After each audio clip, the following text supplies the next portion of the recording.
Hello and welcome to the Data Engineering Podcast, the show about modern data management. When you're ready to build your next pipeline, you'll need somewhere to deploy it, so check out Linode.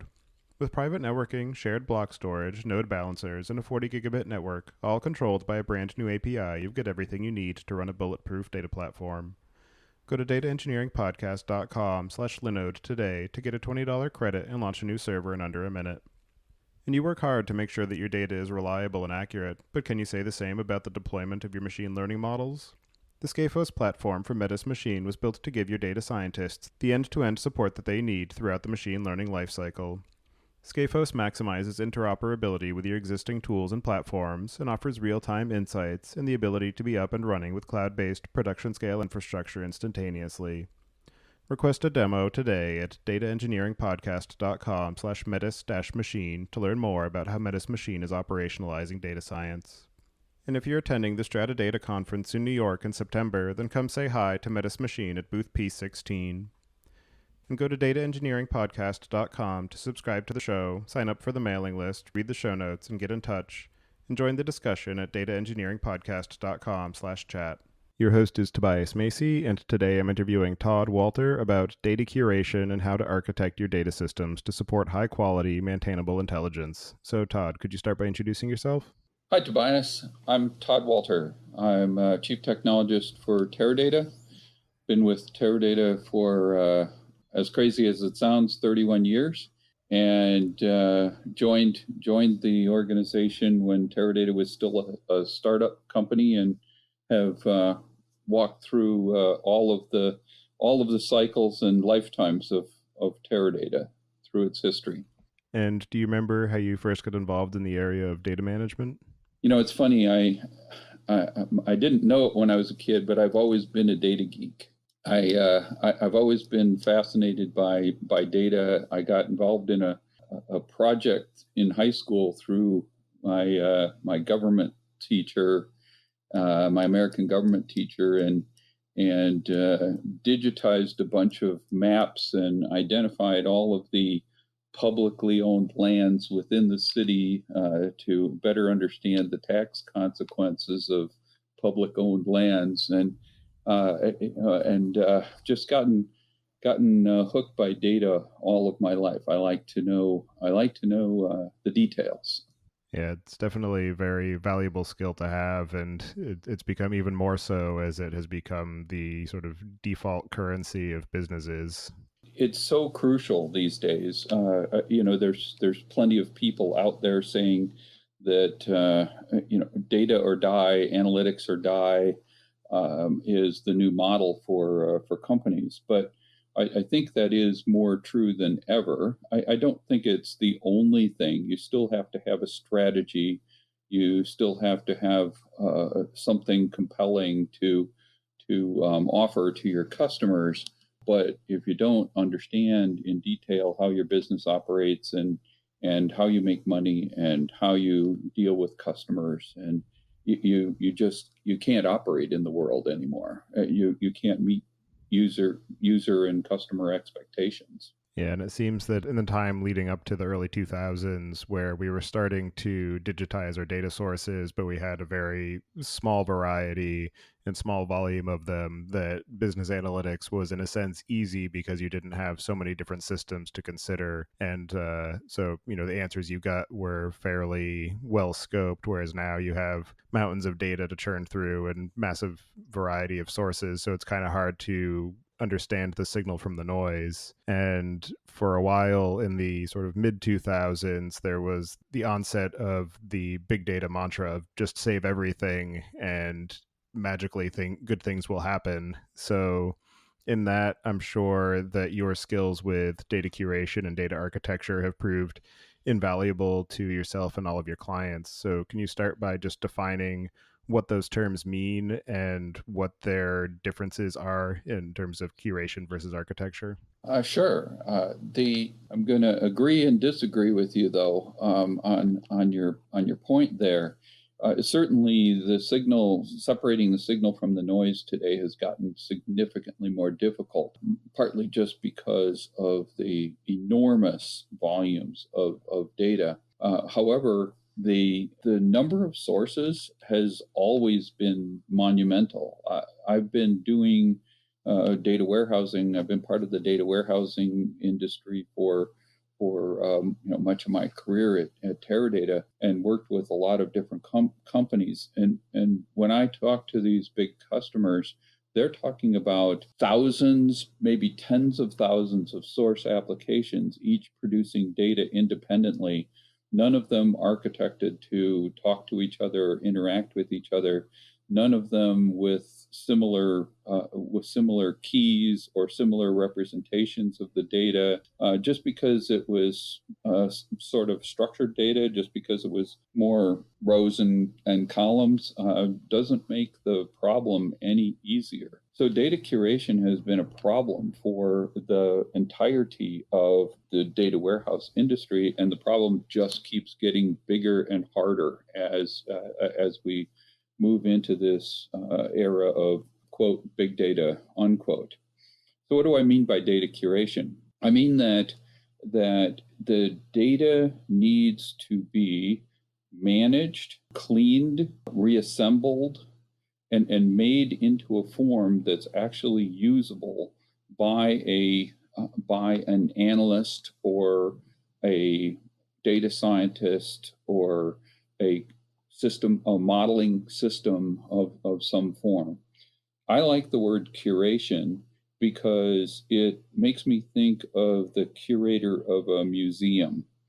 In a museum, there's a lot of artifacts, many of which are in the basement in dusty shelves that aren't on display at all. And they are kept there because they have some amount of value or some amount of research value, but they're not on display for all of the guests of the museum to see. And then, of course, there are the ones that are on display in the museum, and those, of course, are nicely arranged, carefully organized, nicely labeled, easily understood by anyone from children to grandparents that come to the museum.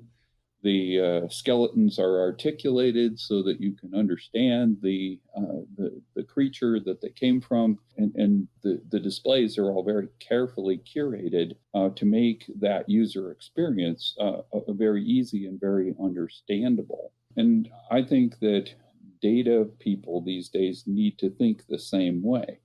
They need to think about how they curate the data and figure out which things are most important to be on display, if you will, to the whole organization, and which things are fine to keep in the basement for a few PhD researchers to look at some days. Yeah, I think that's a very valuable metaphor. And also in the case of the skeletons, for instance, with dinosaurs, they're often found with pieces missing. And so the museum curators will actually fill in the gaps of the skeleton to make it easier to understand. And that's a very good parallel to draw with the space of data and business intelligence and representation. And so, in the space of data curation, what are some of the high level concerns that are encapsulated in that effort? And is it something that would generally be led by a single person, or are there multiple individuals or business roles that are necessary for a proper curation of data within an organization? Oh, it's definitely not one person unless you define as being led, define that as the role of the chief data officer. It starts with that kind of a role, the chief data officer.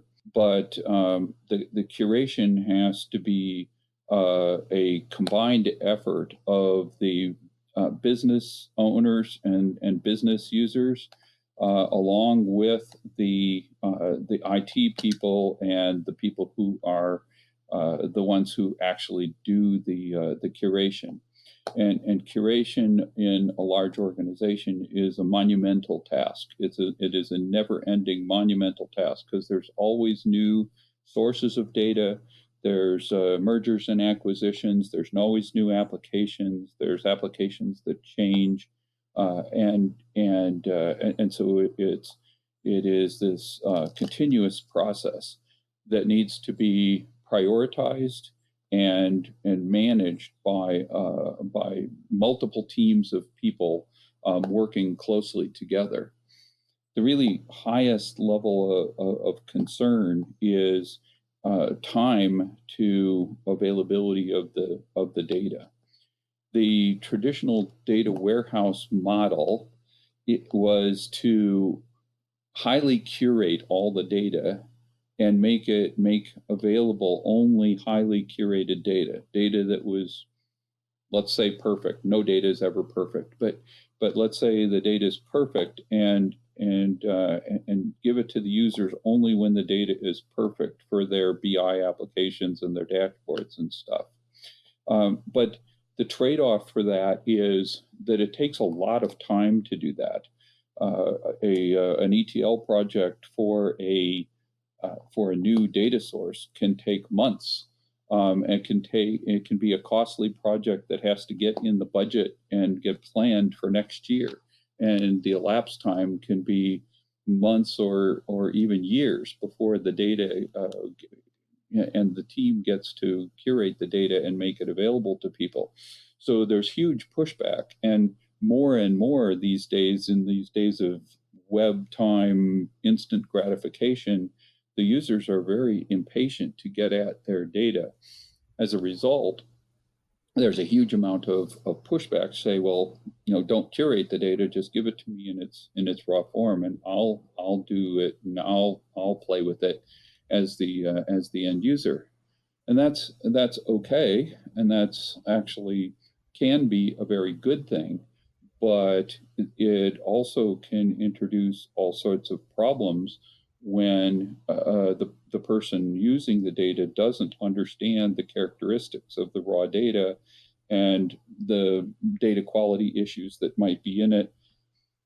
Let's say they compute some report that computes revenue out of the raw data, but hasn't applied all of the business rules that you would normally apply in a curation process. And they come up with a completely different revenue number, which they report up through the management chain, and it gets used.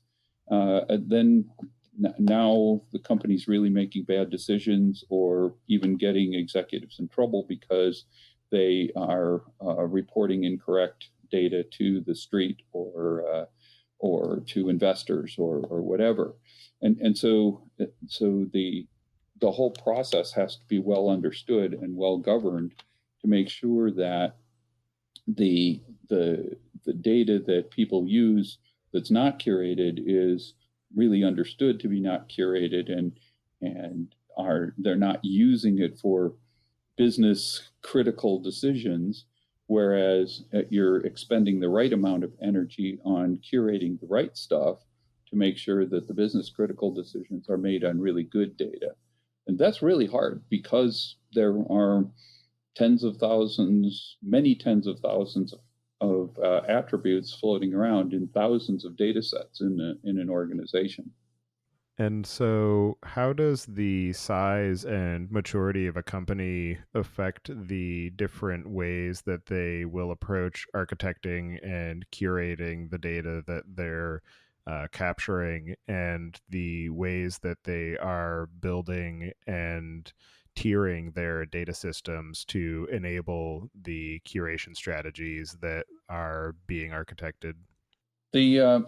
The size of the companies among the large and medium companies, at least, doesn't seem to really be the predictive factor. Really, it's about the data maturity of an organization. And frankly, the pendulum swings back and forth. As I was saying in my previous comments, the data warehouse people really frustrated the users because it took so long to get data ready for the data warehouse that the users got really frustrated waiting for that data, and wanted raw data to work with. And so that happens, and then the users get frustrated with that data not matching the general ledger and not being able to be joined with customer, not having common units, and they come back to the IT organization and want their data curated more. So the pendulum kind of swings back and forth over time as well. And so I think, and what I try to advocate with the customers that I work with, and what Teradata has always tried to advocate, is that people should have a, a pipeline kind of mentality about curation. These days, we would call it an agile methodology around curation, where they start with data that is more in its raw state and let a few exploratory users work with that. And then as that data becomes to the point where it supports production applications or supports more users or supports more sharing between departments, then that data gets more and more curated over time, all managed by a governance process and prioritization process. There are not very many organizations that have that discipline, however. And so what really happens is that the organizations start with raw data, especially in the big data space, and they hack at it and create data pipelines, and actually are creating a fair amount of future issues for themselves in terms of scaling up to more analytic projects and scaling up to production use. But the people who are really data centric organizations, they get this, and they go through this pipeline sort of agile process of continuous curation and continuously making the data better for their users. And so, in this pipeline oriented workflow, what does the life cycle of the data look like in terms of the systems that it flows through and the operations being performed on it and the sort of general availability within the organization to these different layers of data? The data, when it first arrives as a new data set that the organization has never seen before, especially when it is some one of the forms of big data. It might be text, it might be web logs, it might be IoT data, any of the not traditional column row kind of data from traditional applications.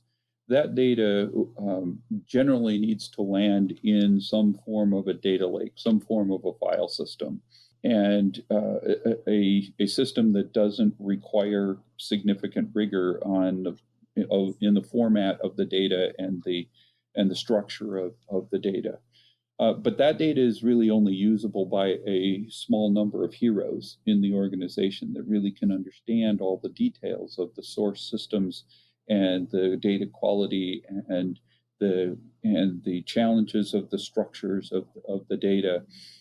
And so then that data needs to be progressively curated and progressively add metadata to it so that other people can understand the structure of the more curated form of the data.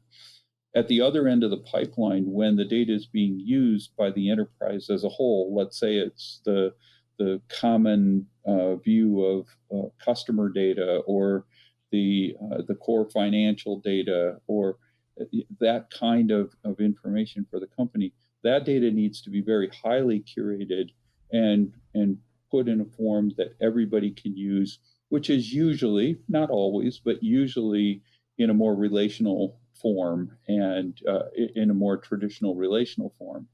But by the time it gets there, a lot of the volume of the raw data has been consumed or left behind at stages along the curation pipeline. Maybe there are aggregates that have made it there. Maybe there are computed scores or values that have made it there. Something like a a customer sentiment score has been computed out of a large volume of text. The only thing that actually makes it into the highly curated data is the customer value score, and the text is left in the data lake for further new analyses. And in the data warehouse where you're storing these aggregates or these condensed analyses of the raw data, would you generally also have some record of the original source of the data and the provenance so that somebody who is interested in doing a different type of analysis or trying to use a different algorithm for generating these aggregates can then go back to those raw records easily to be able to try and either replicate or discover new reflections of that information? Lineage and provenance is a huge deal these days, absolutely enormous. And there's a bunch of new companies springing up. Some of them have been around for a little while, some of them, some newer ones. A lot of energy is being expended in the overall metadata and lineage and provenance areas. And the reasons for that are not only the ones you described about the analyst just needing to know what's going on and where the data came from and how it got there, what curation rules have been applied, but it goes much further than that, because it also goes to being able to prove to an auditor or a legal challenge on a privacy case or a legal challenge on a security case, being able to prove how data got to where it is, and being able to prove that bias wasn't introduced, or that the data was handled and maintained and secured properly, and it ties in with access controls and everything else. So yeah, that whole lineage space is a huge deal, along with the metadata on the data. And when you're dealing with data lakes, there has been a lot of discussion about that being sort of the canonical source of data and maybe the only source of data within an organization, and people trying to espouse the schema on read, and you don't need to define all of your schema up front because it slows you down. Whereas with data warehouses, you have a very strong structure to the data, and you are very much need to define that schema up front, and so it's schema on write. And then also in those, with how you actually enforce the schemas, there's the question of doing extract, transform, and then load for being able to put the data into the data warehouse within that structure, or with the data lakes doing extract, load, and then transform, where you determine the schema at read time or when you're doing various analyses. So I'm curious what your thoughts are on all of those as somebody who does have a lot of history and context within the industry. Well, that's a big question. There are people in the industry who say that the data lake is a replacement for the data warehouse. I do not believe that. Teradata does not believe that. However, we strongly believe that the data lake has a really important role to play in the overall analytic data platform architecture. There are people that make this an either or conversation, and we just don't believe that at all. We believe that the data lake and the data warehouse should work together symbiotically to deliver the data and deliver their separate capabilities to the organization. So the data lake is really good at collecting this really high volume data and doing big grind them up operations over that large volume of data. So the big curation steps, the big processing of sensor data, for instance, to put it into a format that analysts can use and normalize units and normalize time, and all these are big heavy lifting operations on this data, and those are really great things to do in the data lake, while delivering access to the highly curated data of the organization is something that data warehouses do very well, and each of them are bad at doing the other thing. So data warehouses are bad at doing the really heavy lifting on the semi-structured or weakly structured data, the raw data that's coming in, and the data lake technologies are weak at providing SLAs on high concurrency workloads to support a whole organization. And so we really think that the two should work together. And we think there's a natural flow of, as the data is more and more curated, it is more and more likely to belong in the data warehouse to be delivered to a much wider group of people sharing it across the organization rather than the exploratory users who are doing the initial analysis and initial understanding and the big heavy lifting curation processes. We also think that the data lake is a virtual concept in that a file system is a great place to land data that is weakly structured. The text, the IoT data, the weblog data, that all of those kinds of forms of data that are the new big data sources of the world. But when the data is coming in a more row and column form, landing that and formatting it as unstructured files, and then restructuring it back into a form for the widespread use in the organization is an extra hop and an extra energy, extra resources used that don't really need to be used. Your comments or questions about ETL, ELT, ETLT, TLT. There's and at Strata last week, I heard a new one which I really liked. ELE. It's around the concept of a data hub where you extract, load, and then extract again to feed out to a very large number of sources. And one of the presenters was bemoaning the fact that all he did was in his entire life was ELE and just land data and then ship it back out again, and nobody actually ever used it in his data platform. But Teradata has always advocated the use of an ELT kind of model, just because it is a scalable model for the larger data sets.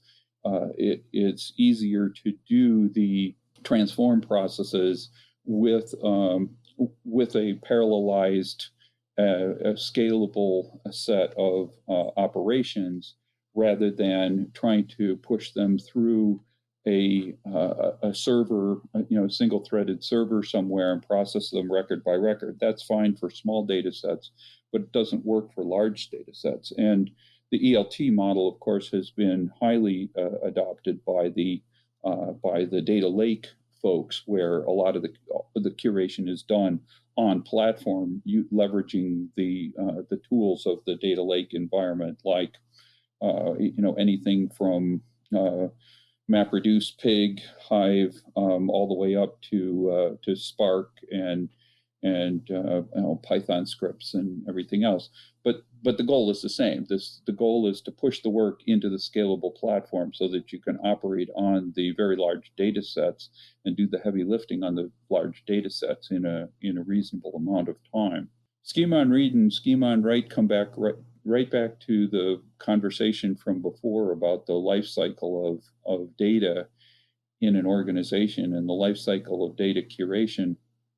Schema on read is really great when it's a small number of users who are exploring the data and trying to understand the structure and the value and the content and trying to derive what the interesting things or the interesting new insights out of that data. That's a great thing to do, and every organization should provide in their processes a way for people to land the data in a raw or lightly curated way and make it available in a schema-on-read kind of model to that small set of super users who can deal with that data in that form. But when you need to get the data out to 10,000 users in 50 organizations, schema-on-read no longer makes any sense at all. It is a huge resource utilization because you're doing it over and over and over again for every use of the data. It introduces all sorts of opportunities for each person to curate the data, or each application to curate the data in a different way and thus get different answers. It introduces a whole bunch of problems that were all the reasons why we did ETL in the data warehouse world in the first place.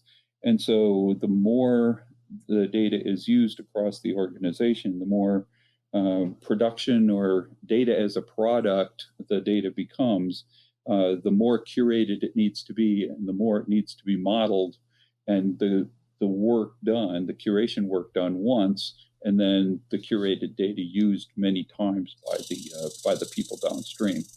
And going back to your metaphor of the museum, with the data lake versus the data warehouse ends up being the display room where all of the exhibits are put on display for everybody to be able to access, and they're easy to consume and understand. And then the data lake is the basement of the museum where all of the raw, unprocessed resources are for people to be able to do their research and analyses and prepare them for moving up to the display room. Absolutely. And in the display room, you have lots of metadata. They're linked together by time or timelines or geography or all of that. They're easily understood. They're all articulated so that you can, the thought it like joining together. You can see it all in its relationships, in addition to just the data points in individual form. And for organizations or individuals who are first starting to plan out the overall data architecture and the associated infrastructure and systems that they're going to be building and their curation processes, what have you found to be some of the common mistakes that ultimately result in failure of either a lesser or greater degree? The failures come from swinging the pendulum to one side or the other rather than thinking about it as a continuum. The failures come from both ends of the spectrum in particular. The people who believe that everything needs to be perfectly curated before it gets in the hands of the users are blocking whole groups of users, and especially data science users, from being able to explore new sets of data and work on them without a huge time lag in between. They are also wasting a lot of resources on the curation projects themselves when that data doesn't turn out to have the high utility that justifies that level of curation.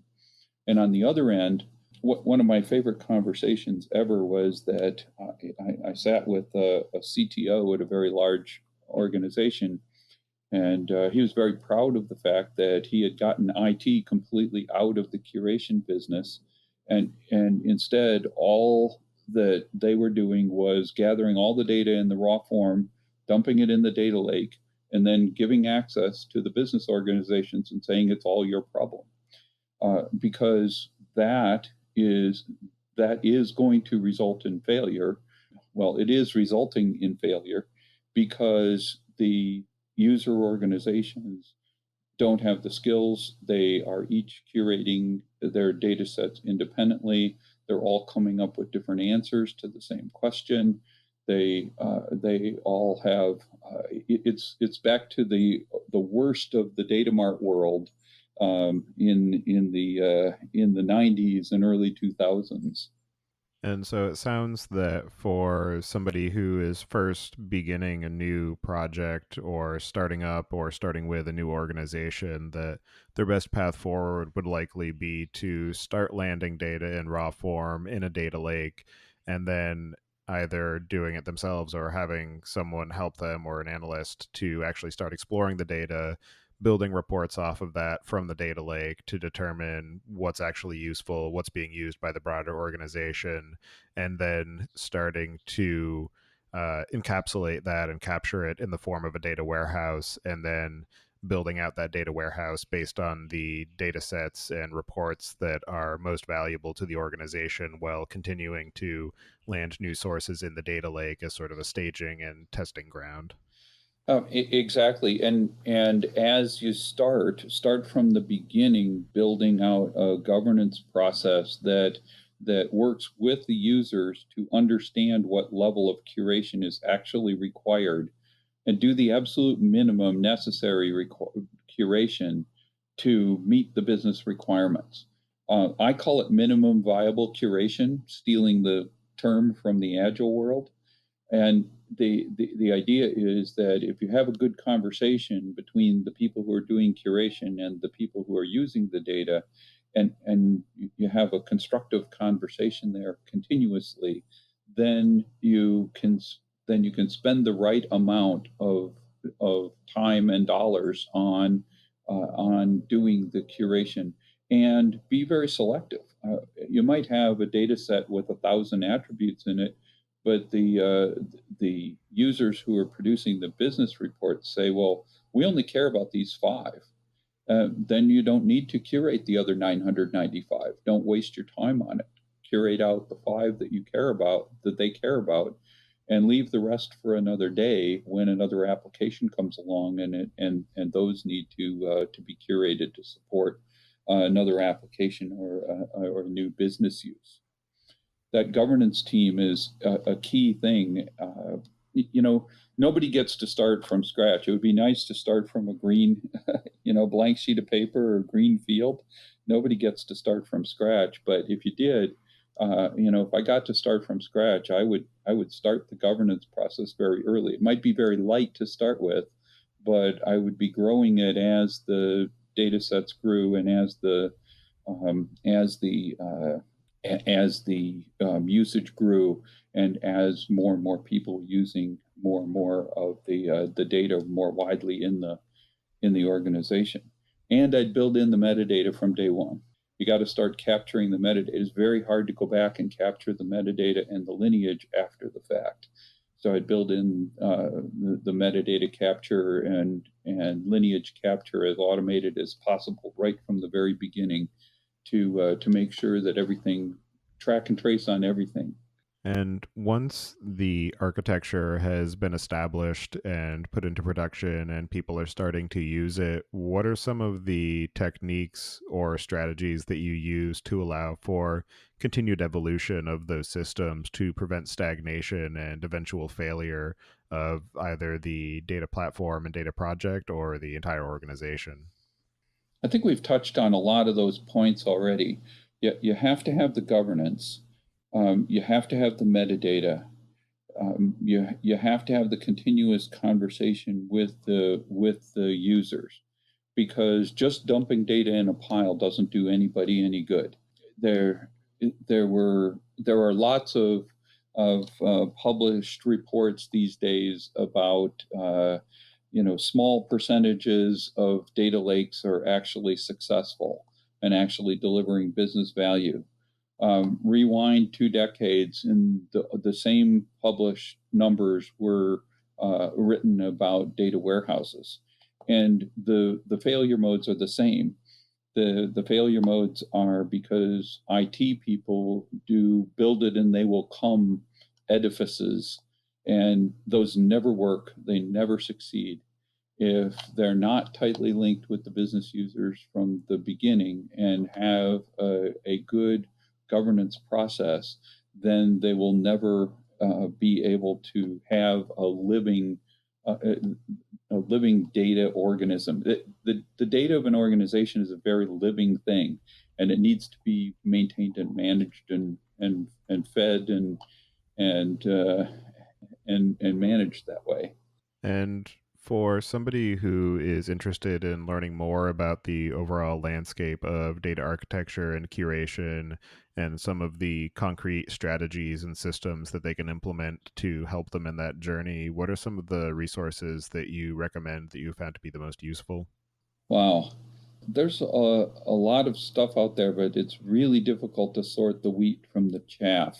It's best to look for materials that are published from somebody who is more neutral rather than a vendor, because too many vendors are just pushing a strategy that is one dimensional.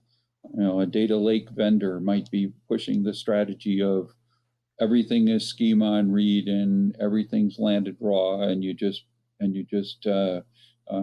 provide the data out to the users, while a specialized data mart vendor might be pushing, well, everything has to be in a star schema and carefully curated and made available to BI engines.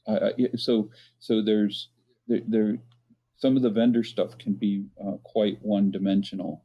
So I encourage people to find the stuff that's written by the people who are more independent. You know, the independent analyst types and such in the marketplace. And are there any other aspects of data curation and the associated concerns that we didn't cover yet, which you think we should discuss further before we close out the show? I think there's two things that we didn't talk about, and they're kind of related. One is, if you collect data and nobody uses it, you have wasted resources. You've wasted your time and energy. You've wasted the physical resources for storing the data and managing the data. I am really irritated by people who tell me they have a successful data lake. They have 2 petabytes of data in their data lake. I ask them how many users they have, and they say, the data lake is successful because we put 2 petabytes of data in it. No, it's not. It was a giant waste of resources, and you should be fired instead of getting your bonus. So that is, the whole idea of gathering data should be because there's something that you're going to do with it. There's somebody who is going to analyze it, somebody who's going to take the results of that analyst and execute a business process using the results of that. If it doesn't result in a business changing decision, then it is all worthless, right? So doing data science and putting up posters, on the walls about a cool data science project, also a waste of time and energy, unless it results in turning into a production business process that is causing some value to the business at the end of the day. And there's way too much of that going on. The flip side of that is you got to decide when to delete data or not keep it in the first place. Again, people are counting petabytes, and that's interesting, but not valuable. And the data that people need to keep is the data that is actually useful for the business. Now, of course, you have to have a retention policy, and a retention policy says that data must be deleted after 7 years in order to meet some compliance requirements or something, or it needs to be kept for 10 years to meet other compliance requirements. But this is a place where the data people need to get with all of the legal people to define the right rules. But then you also have to be smart about which raw data sets that you keep and which ones you don't. Some people say keep everything, and I have a kind of a personal feeling about that. I'm kind of a keep everything kind of person. Just ask my wife. But you got that one, huh? Yeah. So yeah, but and one of the cool things about the data lake technologies at the lower cost per terabytes is that you can keep more of it. And that allows you to go back and curate out more attributes from the history of the raw data. But there's got to be an end to that. All that data doesn't have value forever. And at some point, you're not even selling the cars anymore that you have the sensor data from. You're doing, the lifetime of the of the thing that has the sensor in it has passed or whatever, and then it's time to delete it. And of course, some of the new rules around privacy are making for some new deletion requirements that are actually very challenging. You have to be able to forget someone. So someone in GDPR in a European country can call up your company and say, "You must forget me," and you need to go through all of the data sets everywhere in your organization and find every record that pertains to that customer and erase them from your data sets. That's really, really hard when there's many copies of the data laying around and it's in a lot of different platforms and replicated in a lot of different ways. That's a very, very hard problem. And so deleting data is as difficult a problem as getting it, storing it, and curating it in the first place. So, for anybody who wants to follow you and keep up to date with the work that you're up to, I'll have you add your preferred contact information to the show notes. And as a final question, I would be interested to get your perspective on what you view as being the biggest gap in the tooling or technology that's available for data management today. Wow, the biggest gap. There's lots of them, and that's a good thing and a bad thing. It's a bad thing for users and IT organizations, but it's a good thing for innovation and all the creative people firing up startups and making investments in the space. So I think that a couple of key areas are important. One is the whole data pipeline linked with lineage and metadata. That whole area, most people in the data lake world are writing code for that, and that cannot scale over the long run.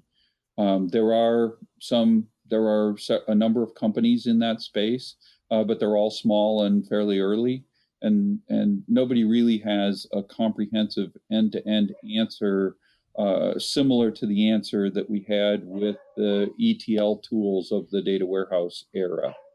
And we really need that tooling because we really need to scale the processes, and we can't afford to be writing code for every data set and maintaining code for every data set. That doesn't make sense.